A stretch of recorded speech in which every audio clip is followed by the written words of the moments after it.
The UK's creative industries are worth over £115 billion to the country's economy.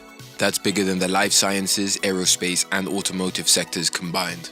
UKRI is the largest public funder of research and innovation in the UK, convening, collaborating, incentivizing and investing to build an inclusive research and innovation system. In 2018, the UK government, through the Arts and Humanities Research Council and Innovate UK, announced the single largest investment in the creative industries, with the £100 million Audience of the Future Challenge and the Creative Industries Clusters Programme. Partners have since doubled that funding. Supporting 9 regional clusters, funding 550 companies and 4 large-scale immersive demonstrators, the investment nurtures innovation at the heart of the UK's creative community, showcasing some of the best of what the UK has to offer.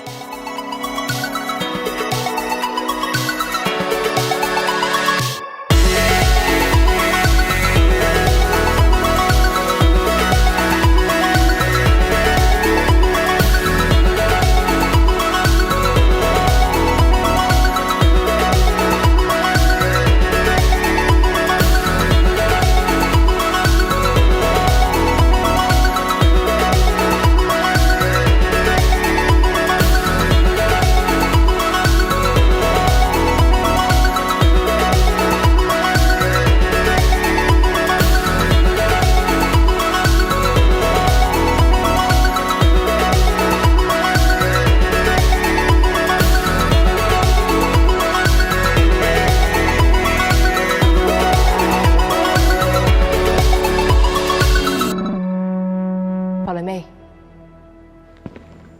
2020 seemed to hold so much promise, yet all across the creative sector, the impacts of the pandemic were felt. And my experience was no different. You see, my name is Ham the Illustrator. I'm a creative director, illustrator and music producer based out here in London, and I'm the creator and founder of Monkey Nation. Last year, I was invited to showcase Monkey Nation at South by Southwest Festival. After I'd already flown out to the States, and 4 days before the opening show, I'd gotten an email from South by letting me know that the entire festival had been cancelled due to the outbreak of a brand new virus known as COVID-19. Within a few hours, I was contacted by my team in the UK and flown home. For all UK creators, the impact was immense. And this is a story of some of the projects that were supported by the Audience of the Futures Challenge and the Creative Industries Clusters Programme, and how even the best laid plans were disrupted.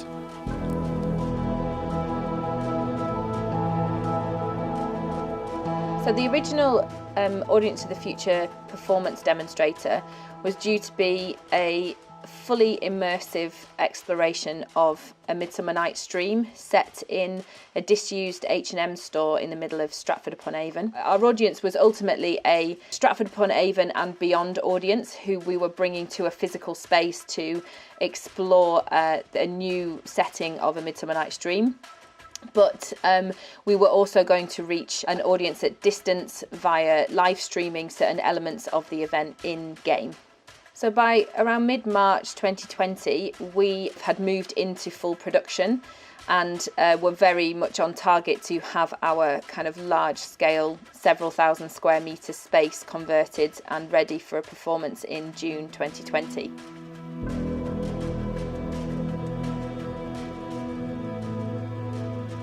Our original mission was to set out and reimagine a visitor experience for audiences of the future, and we have been doing that with the Natural History Museum and the Science Museum around dinosaurs and robots, taking new experiences into their buildings and then out into shopping centres across the UK. Prior to COVID hitting, we were bang on track with our project. In fact, on the day that the lockdown was announced, we had actually launched a new experience in the Metro Centre in Gateshead, where shoppers would come along and do a mixed reality dinosaurs or robots experience, and they were loving it until social distancing hit.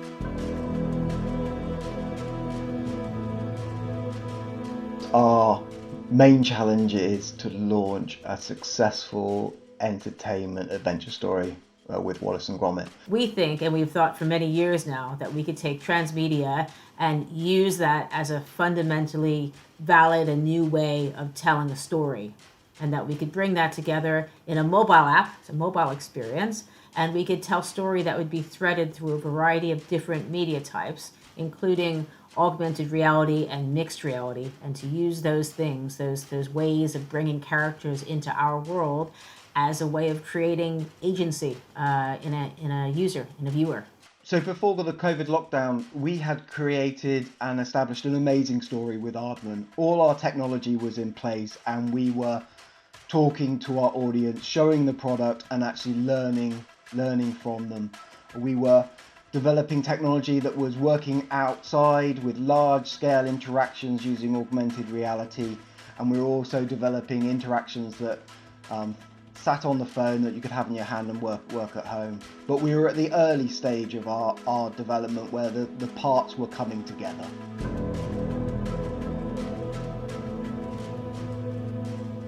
At SpatialX and at BlinkXR, we are champions of mixed reality. We love creating new types of synthetic media formats that really means that we're taking holograms and we then combine that with artificial intelligence, with machine learning. And so we're effectively making smart holograms that you can talk to, that you can interact with. Toward the start of last year in 2020, we were actually presenting at a very large conference called Augmented World Expo, and we presented the future of retail is holographic, bringing to life holographic experiences in a blank retail environment where you would put on your headset and essentially go shopping holographically in the real world in a purpose-built store.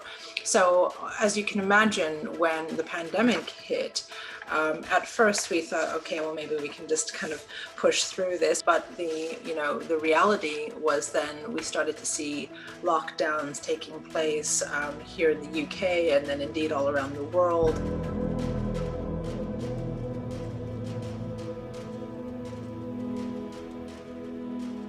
I'm the R&D director of Weaver, which is the sports demonstrator. Our aim was to show how the sports audience of the future can have new immersive, interactive and personalized experiences. And we did this very specifically through the lens of esports. Over 580 million in 2019 have watched esports. We have a really exciting AI-driven content production tool that essentially scans large volumes of historic tracking data in esports and then compares it live to performances of a live match. And so through that, we can identify in an automated fashion highlights and special plays. And those highlights are then presented in a series of apps, virtual reality experiences. We have a very nice 360 live video experience, which allowed viewers to teleport onto the stage with the players and see the arenas. And so that was the stage we're at really before COVID started to disrupt the landscape.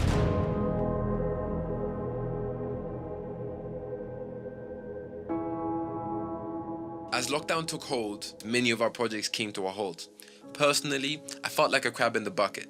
No friends, no family, celebrating my birthday through a phone. My project that I put my heart and soul into since I was 15 had just come to a standstill and I had no idea what was going to happen next.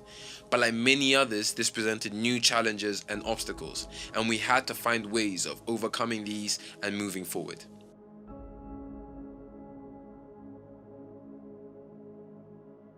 I work for Live Cinema UK, and at the moment we're working on a project called Head Holiday.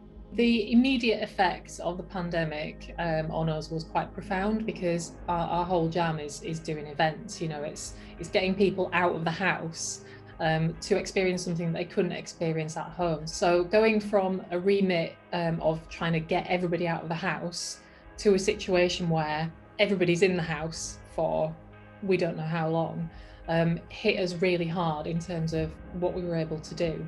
I don't think I'll ever forget my first day at Factory 42. News of a possible national lockdown because of COVID had just broken, and it very soon became clear that shared location-based experiences, especially in enclosed places, were not going to happen anytime soon. Obviously, we as a consortium realised that doing a physical performance was absolutely not feasible anymore, especially not when we were planning to have groups of 50 to 75 people together. So the team had to very quickly stop what we were doing and reimagine for the current circumstance what was an appropriate way to retell the story. So on my first day at work, we faced two big challenges. one having to abruptly switch to remote working, and the other being that the team had to, immediately pivot to possibly a new project, one we hadn't even thought about, and reach audiences in their own home. I think the only time anyone's got into our office since lockdown 1, or even pre that, is to turn on a computer that turned itself off. Prior to COVID, our team was working in a really well sort of thought through office in Somerset House, which was designed to maximise creative interaction. But then when COVID hit, we all had this mad dash to our homes, and some of us are lucky enough to sort of have home offices. Others have small children crawling all over them as they try to do their work. One of our colleagues, she began by using her washing machine in her flat as her desk, which didn't really work out that well. So she then ended up moving back in with her mum. A big challenge for someone in my sort of job with remote working is it can be difficult to get quick answers. Sort of turning around to people in the office and just asking them for very quick one-word answers about things. I also find it difficult to know when somebody's working and when somebody's on the lunch, or if they're on a break time, or even when they've finished work. It's very tempting to walk next door and carry on working because that line between work and home has kind of been erased. Yeah, I'd agree actually. I've had to start actively ignoring Slack messages that come in past a certain time. It's not great to be sitting there, late at night with your family or whatever and being like, oh no, yeah, this is a really important thing. This new approach, it does impact creatively, and it does impact how we go about producing a wonderful adventure story, but actually it's just put a new dynamic on how we've brought something that was large scale and interactive to your home, and it's made the teams learn a lot about their own home space, how experiences could work on their bedroom, to their kitchen floor, to their dining room, and actually it's brought them potentially even closer to that product. We were quite agile in our process and explored virtual replacements for tools which would help to make remote working collaborative. We used tools like Miro boards, Lucid Spark, etc. as virtual whiteboards, and the usual video chat clients like Zoom and Hangout to communicate ideas and lead workshops. We've got an active Discord server which we all jump on, specifically my team, and it's broken out into rooms if you need meetings, things like that, to simulate that as much as possible. And we pretty much sit in this room all day, and it might be quiet, people might be talking, exact same as an office, and you can just bring up a conversation, ask a question, you can share your screen. It's trying to kind of ground that experience so none of our developers or no one in the team really feels siloed or alone or kind of isolated. Social is just such an important part of actually a creative process, because no one person makes a piece of theatre, and it takes a community to build. I think I've got a greater understanding of my teammates and colleagues and a little insight into the kind of things that they're interested in away from work, and so I think that's a great thing of being able to bring your authentic self into a work environment. I think the power of people networks is phenomenal. Diverse networks with diverse skills is super important around resilience in consortium. I think also what we're seeing is some ideas that we had around virtual production tools are really having to kick in to achieve what we want to achieve. I've definitely learned that remote working isn't the productivity hole that people in general considered it to be pre-COVID. Despite everything that's going on, we've still been able to carry forward. We've been able to do a massive pivot, come out with 2 amazing products, and I think that's a sort of testament to the team's resilience, which remote working has just really brought to the fore. COVID has actually brought us together in some respects, insofar as we have ceremonies. Like every day there is, normally at 9:30, we have a stand-up where we're all on video, all chatting and listening to what each other is doing. And I think if we were working in an office, you'd still have those ceremonies, but you might be more tempted to not attend or to get on with another job that you're doing and stuff like that. There's something about the whole working from home and the expectations on delivery that you can't not turn up at these meetings because people think you're still in bed. Working so closely with a team that's so multidisciplinary, like the things Ed would do, I have no idea how to do, but being able to kind of watch the conversations unfolding online through our Slack groups, through Discord, and seeing how they They talk to these huge tech companies and just open so many doors and so many partnerships. Like it's something, it's definitely not my forte. I'm more of a code monkey at my desk as opposed to the sweet talker of these businesses. Maybe pre-COVID, I can't even remember, so long ago now, pre-COVID, maybe we were a bit disjointed, but we certainly are not now. You see, this wasn't just about finding new ways to work together. It was about reaching audiences, and like many other projects, Monkey Nation was about uniting people in isolation. And I'd like to think us creatives were like cats. We land on our feet and we keep it moving. And like you've seen today, many of the most exciting things are bred from the chaos. And then we found the Innovate UK grant, which was about business responses to the COVID crisis. And so we applied for that grant and we got it. And so we started to develop a new app called Head Holiday, which was an idea that I'd kind of had brewing for a little while based on, you know, what I'd learned about the travel content and 360 content. And we built something that we think will have use beyond the pandemic in terms of people's well-being, in terms of inspiring travel when we're allowed to do that again. You know, esports very quickly got back on its feet and started to produce content which, even more so than before COVID, was in demand, and people were at home, locked down. So the tools that we are creating will make essentially creating this immersive content is essentially a turnkey solution. So that really feeds into our ambition to create collaborative spaces that make people feel like they're together and have that meaningful social experience while viewing esports. So the impact of the pandemic on the Museum and Heritage Organisation has obviously been really, really severe. And the idea behind Curators is that it is a new and innovative digital way to access museums and galleries and their stories in digital and virtual space. The great thing about Curators is the social and interactive element where you can bring your friends. You can all meet online at the same time and encounter digital artifacts, collections, encounter a digital tour guide who can be there live with you and answer all of your questions. A recent study found that between 70 and 80% of people said that they would absolutely continue to experience culture and museums and heritage in a digital way following the pandemic.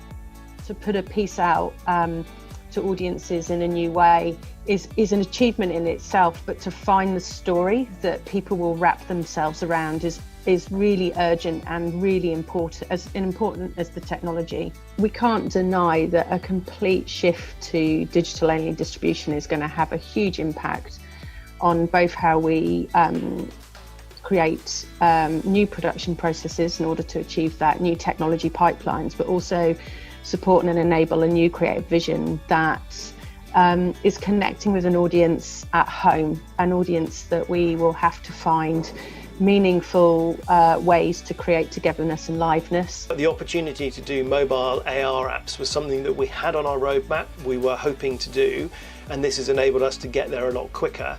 And we're now, getting in the door with companies like Apple, which is fantastic. And I think that what we will deliver will hopefully excite and interest a lot of people. These new technologies, the interactive personalization, the immersive types of content, we really think all the more now it's very self-evident that that's the future. We're building a future where it's hands-free computing, spatial ambient computing. You've got holographic realities that are placed in your real-world environment for a contextual computing experience. As much as we'll put a piece of work out there in 2021 that will speak to an audience from the heart, what we're also doing is equipping ourselves for the future, and defining the next 5-10 years of strategic thinking for digital work in live performance. Those outcomes will come through actually solidarity and connection and a wide range of people that get behind that, and that's what